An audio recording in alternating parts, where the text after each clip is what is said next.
안녕하세요. 웰니스 인포입니다.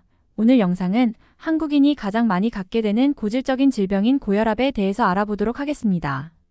웰니스와 함께 예방을 위한 증상 및 치료 방법에 대해 알아보도록 하겠습니다.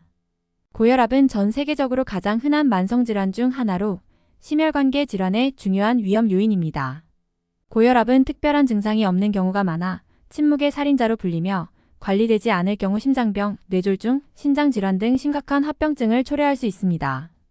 특히 한국을 포함한 아시아 국가에서는 빠르게 고령화가 진행되면서 고혈압의 발병률이 점차 증가하고 있습니다. 이번 영상에서는 고혈압의 발병률, 주요 증상, 그리고 과학적 근거를 바탕으로 한 치료 방법에 대해 자세히 알아보겠습니다. 시작하기 전에 구독, 좋아요, 알람 설정 부탁드려요. 고혈압의 발병률 같은 경우 전 세계적으로 고혈압 환자는 약 11억 명에 달하며 이는 전체 성인 인구의 약 30%를 차지합니다. 한국에서도 고혈압은 성인 3명 중 1명꼴로 발생하고 있습니다.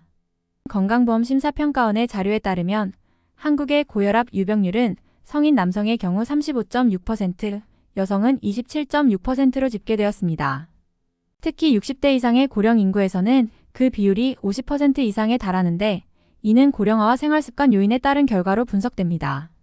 고혈압은 나이가 들수록 발병률이 증가하며 특히 비만, 운동 부족, 과도한 소금 섭취, 스트레스 등 여러 생활습관 요인이 영향을 미칩니다. 이 외에도 가족력, 유전적 요인, 당뇨병과 같은 대사 질환이 고혈압의 발병에 중요한 역할을 합니다. 먼저 고혈압의 주요 증상을 알아야 우리는 고혈압을 예방할 수 있습니다. 고혈압은 초기에는 특별한 증상이 없는 경우가 많습니다. 하지만 혈압이 계속해서 높아지면 다음과 같은 증상이 나타날 수 있습니다. 첫째, 두통입니다. 고혈압 환자들은 주로 머리 뒤쪽에서 두통을 느끼는 경우가 많습니다. 이는 고혈압으로 인해 뇌의 혈관이 압박을 받아 발생할 수 있습니다. 둘째, 어지럼증입니다. 고혈압 환자들은 종종 어지럼증을 경험하게 됩니다. 이는 혈압이 급격히 상승하거나 지속적으로 높을 때 혈류의 불안정으로 인해 발생합니다. 셋째, 흉통 및 가슴 두근거림입니다. 고혈압은 심장에 큰 부담을 주며 가슴이 답답하거나 두근거리는 증상을 유발할 수 있습니다. 이 증상이 지속되면 협심증이나 심근경색으로 발전할 위험이 큽니다. 넷째, 시야 흐림 및 시력 저하입니다. 고혈압으로 인해 망막 혈관이 손상되면 시야가 흐려지거나 시력에 문제가 발생할 수 있습니다. 심할 경우 실명으로 이어질 수 있으므로 주의가 필요합니다. 다섯째, 호흡 곤란입니다. 고혈압이 장기간 방치되면 심부전 심장의 펌프 기능 저하이 발생할 수 있으며 이로 인해 호흡이 곤란해질 수 있습니다. 여섯째, 빈뇨 및 혈뇨. 고혈압은 신장에 영향을 미쳐 신장의 기능을 저하시킬 수 있으며 이로 인해 소변을 자주 보거나 소변에서 혈액이 섞여 나올 수 있습니다. 고혈압의 진단 기준. 고혈압은 혈압을 측정하여 진단합니다. 수축기 혈압이 140mmHg 이상이거나 이완기 혈압이 90mmHg 이상일 경우 고혈압으로 진단됩니다. 대한고혈압학회는 혈압 수치를 다음과 같이 분류하고 있습니다. 정상혈압 수축기 120mmHg 미만, 이완기 80mmHg 미만. 고혈압 전 단계 수축기 120에서 139mmHg 또는 이완기 80에서 89mmHg. 1단계 고혈압 수축기 140-159mmHg 또는 이완기 90-99mmHg. 2단계 고혈압 수축기 160mmHg 이상 또는 이완기 100mmHg 이상. 진단은 여러 번의 혈압 측정을 통해 이루어지며 의사는 환자의 생활습관, 병력, 가족력을 종합적으로 고려하여 고혈압 여부를 판단합니다. 고혈압의 치료 방법. 고혈압은 생활습관 개선과 약물 치료를 병행하여 관리해야 합니다. 치료의 목표는 혈압을 정상 범위로 유지하고 심혈관계 질환 및 신장 질환 등의 합병증 발생을 예방하는 것입니다. 첫 번째는 생활습관 개선입니다. 생활습관의 개선은 고혈압 예방과 관리에 중요한 역할을 합니다.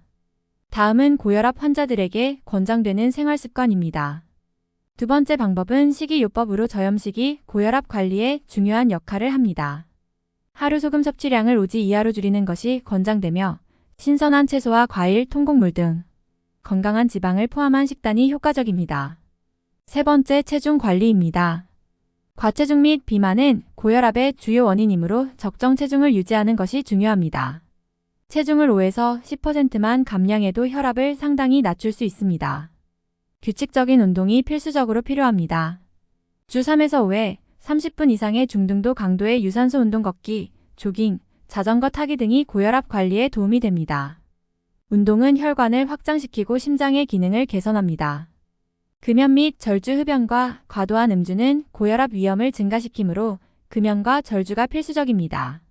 약물 치료는 생활습관 개선만으로 혈압이 조절되지 않을 때 사용됩니다. 고혈압 환자에게는 다양한 약물이 사용되며 환자의 상태에 맞춰 적절한 약물이 처방됩니다. 이뇨제 나트륨과 물의 배출을 증가시켜 혈액량을 줄이고 혈압을 낮춥니다. 베타 차단제 심장의 박동수를 줄여 심장이 펌프하는 혈액의 양을 줄임으로써 혈압을 낮춥니다. 칼슘 통로 차단제 혈관을 이완시켜 혈액이 원활하게 흐르도록 하여 혈압을 낮추는 역할을 합니다. 에이스 억제제는 혈관을 좁히는 호르몬인 안지오텐신의 생성을 억제하여 혈압을 낮춥니다. 안지오텐신 2 수용체 차단제를 이용하면 혈관을 수축시키는 작용을 막아 혈압을 낮춥니다. 대부분의 고혈압 환자들은 한 종류 이상의 약물을 병행하여 혈압을 조절하게 되며 약물 치료는 장기간에 걸쳐 지속되어야 합니다. 약물 치료를 중단하면 혈압이 다시 상승할 수 있기 때문에 정기적인 진료와 함께 꾸준한 관리가 필요합니다. 고혈압으로 인한 합병증도 알아보겠습니다. 고혈압이 제대로 관리되지 않으면 다양한 합병증이 발생할 수 있습니다. 주요 합병증으로는 다음과 같습니다. 뇌졸중은 혈압이 높아지면 뇌혈관이 터지거나 막혀 뇌졸중이 발생할 수 있습니다. 심근경색 및 협심증으로 고혈압은 심장에 무리를 주어 심장마비나 협심증을 유발할 수 있습니다. 심부전으로 고혈압은 신장의 혈관을 손상시켜 신장 기능을 저하시킬 수 있으며 심할 경우 투석이 필요할 수 있습니다. 망막 손상이 있을 수 있습니다. 고혈압은 안구의 혈관을 손상시켜 시력을 저하시킬 수 있습니다. 고혈압은 매우 흔하지만 적절히 관리하지 않으면 심각한 합병증을 초래할 수 있는 질환입니다. 조기에 발견하여 생활습관 개선과 약물 치료를 통해 혈압을 잘 조절하는 것이 중요합니다. 정기적인 혈압 측정과 함께 건강한 생활습관을 유지하는 것이 고혈압 예방 및 관리의 핵심입니다. 오늘 제가 준비한 영상은 여기까지입니다. 구독, 좋아요, 알람 설정은 저에게 큰 힘이 됩니다. 오늘도 영상 끝까지 시청해주셔서 감사합니다. 모두 좋은 하루 되세요. 감사합니다.